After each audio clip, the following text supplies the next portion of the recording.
Magandang araw sa inyong lahat mga bro. Una sa lahat, nagpapasalamat tayo sa Diyos sa panibagong pagkakataon na ipinagkaloob po sa atin para makagawa tayo ng mga tutorial patungkol dito sa ating motor. Dito kasi mga bro, mayroon dinala sa atin na NS150. Ang problema nito, nag-overheat po siya. Okay? Nag-overheat siya. Tapos, namamatay na. Tapos, umiingay. So, pag tune up, tatahimik, tapos iingay na naman. So, meron akong i-share sa inyo mga bro. Actually, ginawa ko na, gusto ko lang ibahagi sa inyo yung nakita kong problema. At bago po natin umpisahan yung ating video, yung mga bago pa lang po dito sa ating channel, huwag niyo kalimutan mag-subscribe para po palagi kayong updated tuwing mag-upload po tayo ng mga panibagong tutorials. Tara!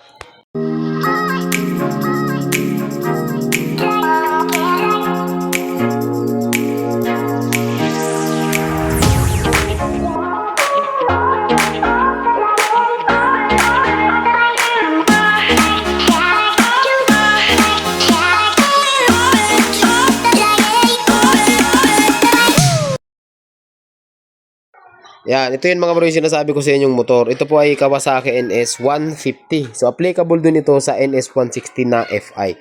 So, sabi ko nga sa inyo mga bro, ang problema ng motor na ito ay nag-overheat, umiingay, at saka namamatay. So, tinanggal ko na agad mga bro yung head. May 4 na bolt lang yan, iba-iba na. Tapos mga bro, dito kasi, ayan, yung butas na yan, yung nakita mo na yan, yan. Ayan, kita nyo yan. Mayroon dyan nakalagay. Ito yung nakalagay dyan. So, tinanggal ko na. Kasi yan yung pinagdudahan ko. Kasi ang ginawa ko dyan mga bro, bali pinaandar ko siya na naka-open yung head. Ay sabi ko problema nito, napakahina yung umaakyat na oil. Bali yung oil niya dito lang nanggagaling sa may timing chain. Kaya ang ginawa ko dyan mga bro, tinanggal ko na yun. Gamit lang kayo ng allen. Ito. So ganitong size mga bro. So pwede nyo ito mga bro, yung diskarte dyan, pwede nyo siyang tanggalin. Or pwede nyo siyang linisan. Kung makikita nyo mga bro, barado yan oh. Kita nyo? Barado di ba? So ito yung dahilan. Ibig sabihin, hindi niya nalalagyan ng oil yung cams at saka yung rocker arm natin. Kaya, nag-tune up kayo, tatahimik na naman siya. Tapos pagka binahin nyo, maingay na naman siya. Ito yung pinakadahilan po niyan. So tahimik naman yung motor na ito mga bro. So upon troubleshooting, yun lang yung nakita kong problema. Tapos ang ginawa ko mga bro, dinukot ko na lang.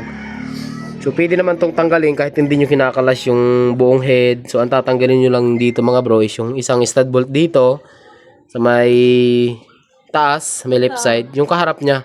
Kasi ito iaangat natin to. Syempre tatanggalin niyo yung camis sprocket, tatanggalin niyo yung camis sprocket niyan mga bro.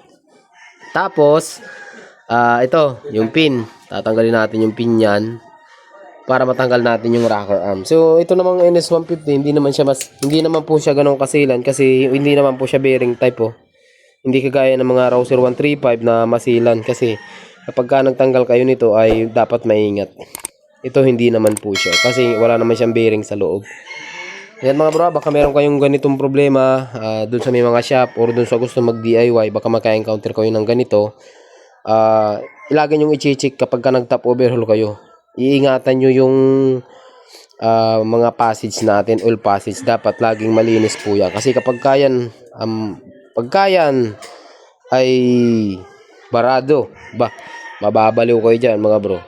Maniwala kayo sa akin. Ayun, ayun, baliw. Sarado yun oh. Kita nyo ba? Sarado yung butas. May butas kasi yan. So tanggalin natin ah. Tanggalin ko. May butas to eh. Kasi wala tayong pang sungkit. Wala oh. Kahit ihipan natin wala oh. Wala. Kita nyo yan mga bro. Kahit ihipan ko talaga matigas na yung dumi niya. Meron pa lang dinala sa atin. Ito, ilang taon na yata naka-stock yung sniper. Gusto ipabuhay ng may-ari yung yung sniper mga bro. Abangan nyo rin yan kasi gagawa tayo ng tutorial diyan. Kasi marami tayong ayusin diyan. Lilinisan natin yung pump, yung head. Yan, abangan nyo na lang yan mga bro.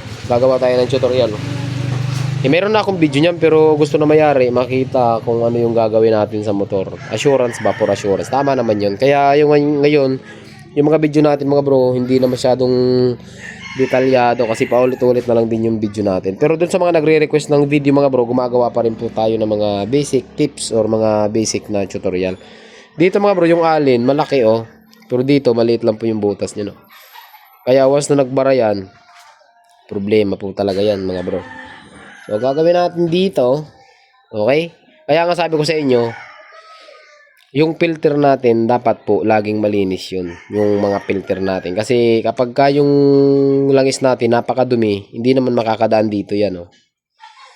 Yun ang disadvantage or yun, ito yung mangyayari kapag ka pabaya po kayo sa fuel filter, ay oil filter natin. Nandito naman yun sa may crankcase. Ayun, yung crankcase na yun. Dito. Ayan. Diba? So, kailangan yan laging malinis.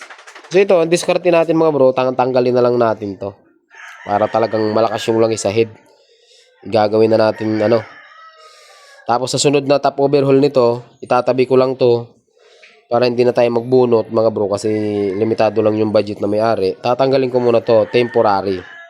Tapos, pag nagka-problema, ililinisan ko na to para yung passage nito, ililinisan na lang natin.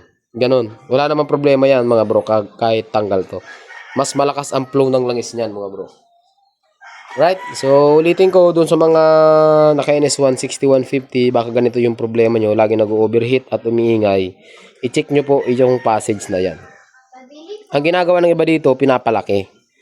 So, nilalakahan nila yan. So, pwede naman yun, advisable naman yun, or kahit nga tanggalin nyo, wala namang problema. Right, so hanggang dito lang yung video natin, mga bro, ano ha. Kung meron pa kayong ibang katanungan, comment nyo na lang.